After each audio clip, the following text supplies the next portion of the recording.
In today's rapidly shifting world of geopolitics, one story has caught the world's attention and set the stage for intense debates, not just in New Delhi and Moscow, but in Washington, Brussels, and beyond. Recently, a remark made by the NATO chief has sparked a storm of reactions, and India has come out strongly, rejecting it as completely baseless. The claim suggested that Prime Minister Narendra Modi had a special call with Russian President Vladimir Putin to discuss Moscow's military and political strategy at a time when the West is already pressuring India to change its course. But New Delhi was quick to push back, dismissing the statement outright, and emphasizing that such claims are not only misleading, but also an attempt to drag India into narratives it does not subscribe to. For the next 40 minutes, we are going to dive deep into why this controversy matters, what it means for India's strategic autonomy, how Russia and India are navigating their ties in the face of Western pressure, and how this very incident reveals the broader struggle between NATO narratives and India's independent positioning on the global stage. So sit back, because this is more than just a news item. It is a window into the heart of 21st century power politics. Let us first set the scene.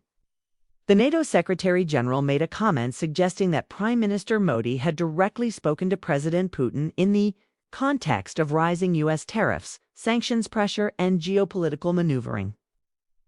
According to this narrative, Modi was allegedly offering Moscow guidance, or perhaps even aligning on certain strategic choices. For Western audiences, such a comment is intended to raise eyebrows.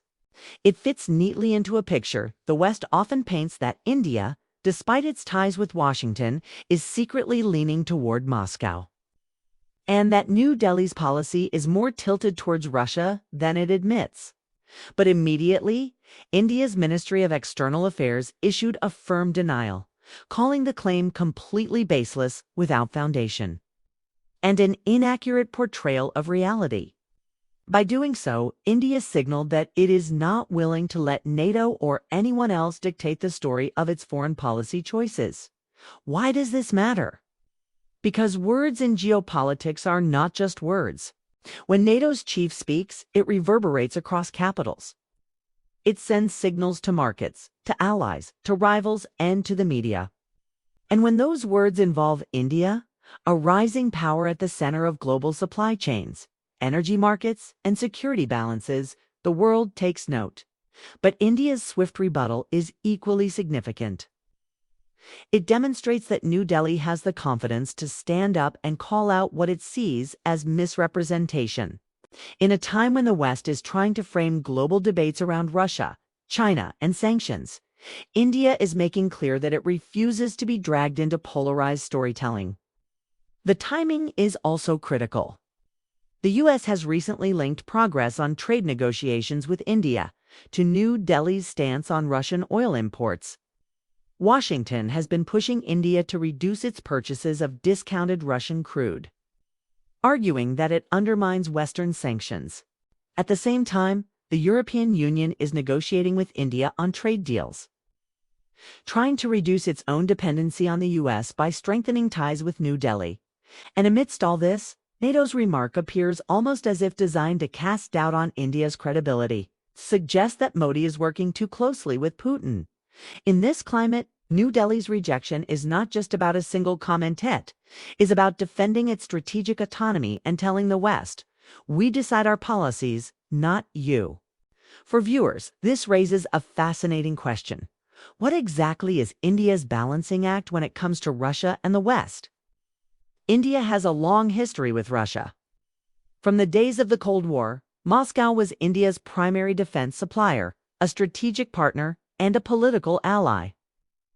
Even after the Soviet Union collapsed, Russia remained a trusted partner in areas ranging from nuclear energy to space cooperation. And when the West imposed sanctions on Russia after the Ukraine war, India found an opportunity to buy oil at discounted prices, helping to stabilize its energy security and keep inflation under control at home. For Indian policymakers, the logic is simple. National interest comes first. If Russian crude helps India's economy and supports its growth, it is worth buying. And as Prime Minister Modi himself has said in different contexts, India will always act based on the interests of its 1.4 billion people. But the West sees this differently. For NATO and the United States, every barrel of Russian oil bought by India is a barrel that keeps Moscow's economy afloat, helping Putin fund his war machine. So when the NATO chief makes a comment about Modi and Putin, it is not just a random slip of the tongue. It is part of a narrative push, a way of signaling to the world that India might be on the wrong side of history. That's why India's denial is powerful. It refuses to accept that framing. It reminds everyone that India is not a pawn in global power games, but an independent player carving its own destiny. Now, let's explore how this plays out in India's domestic politics. For Modi, the image of a leader who is both firm and independent is crucial. His government thrives on the narrative of India as a Vishwaguru, a teacher to the world, and as a power that will not be bullied by external pressures. By dismissing NATO's remarks, Modi's team reinforces the idea that New Delhi will not allow outsiders to dictate or distort the story of its diplomacy. This is not just foreign policy, it is also political messaging to the Indian public.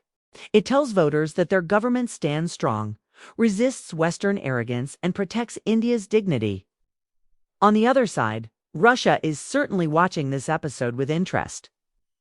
For Moscow, India's rejection of NATO's claim is a quiet reassurance.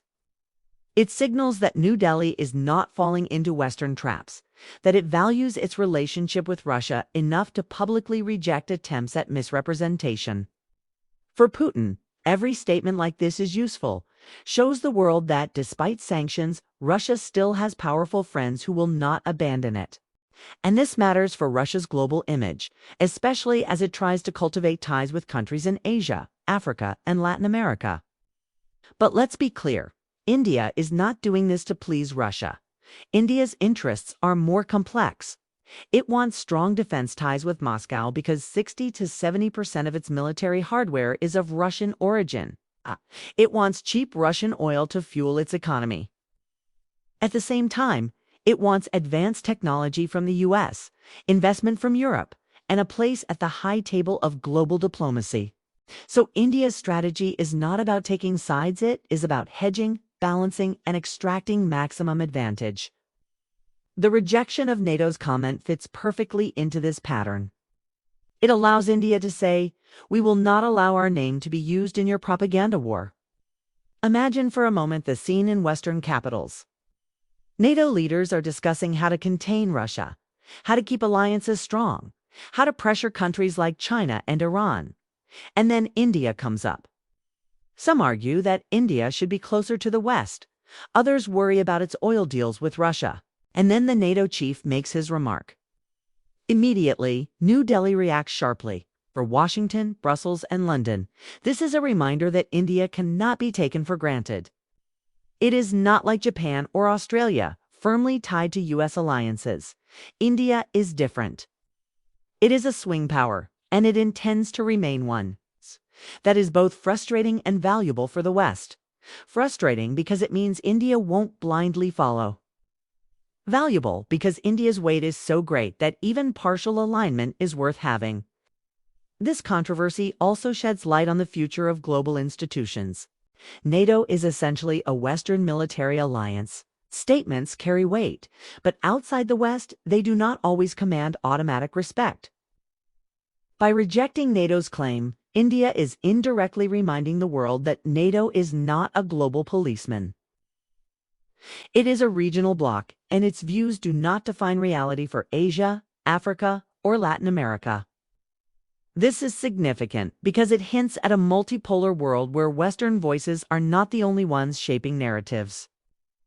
There is also a lesson here for NATO itself. By making claims that can be so easily dismissed, NATO risks undermining its credibility.